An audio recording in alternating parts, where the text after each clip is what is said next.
let's go back to federal politics. Now, Treasurer Jim Chalmers believes that inflation can be tamed despite the fact that the May rate went from 3.6% to 4%, and the money markets are now tipping another interest rate rise. The Treasurer was doing the rounds this morning, spruiking his modified Stage 3 tax cuts. They come into effect tomorrow morning with the new financial year.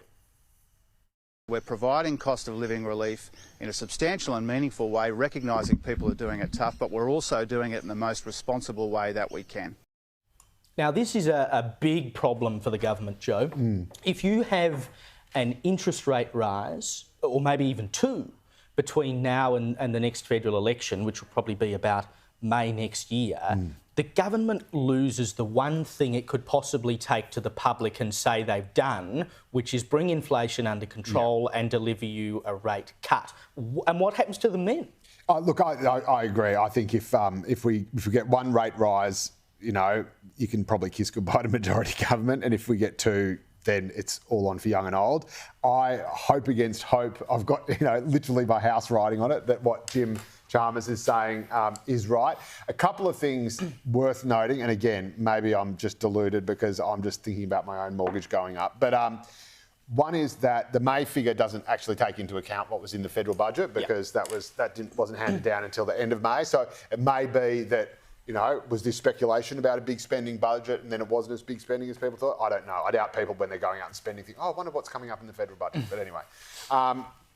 So there is that. So and presumably, I know there's been a bit of disagreement or whatever you have, or sort of arguing the toss with the RBA and Treasury, but clearly no budget gets put together without a whole bunch of completely apolitical boffins at Treasury whose sole purpose in life is to, you know, to provide good economic policy. They're not bleeding hearts. They're the least bleeding heart bureaucracy in the government. No, they're all just boring bastards. They're incredibly boring. But again, all they care about is things like getting inflation to within the target bandwidth. So I just cannot imagine that a whole bunch of them, A, said, oh, let's just give all this money out and it's not going to have any impact. Or B, that they said that there's no way you can do this because it will just set fire to inflation again. And Chalmers said, oh, don't worry about that, don't care. So because Chalmers is a sensible man. So I'm hoping against hope that the June numbers will come down, and if they don't, and if we do see another rate rise, it will be just bad news bears. Oh, it'll be absolute bedlam, and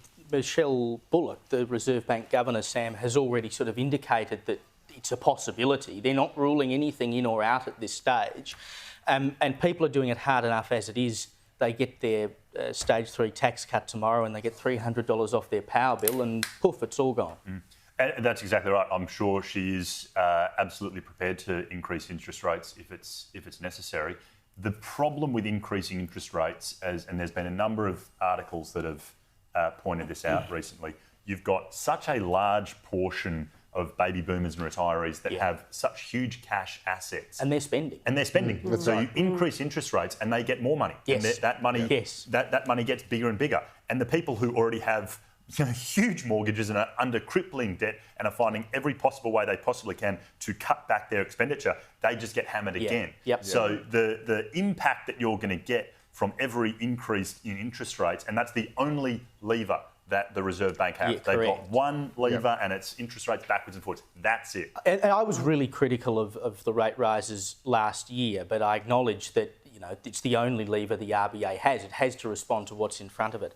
But it's such a blunt instrument because it only affects a certain portion, you know, 2/3 of the population, which is people who have a mortgage or people who are living in homes owned by other people who own it via a mortgage, i.e. renters. And if you're like me, who owns a property which is rented out but also lives in a rental property, well, you're doubly stuffed.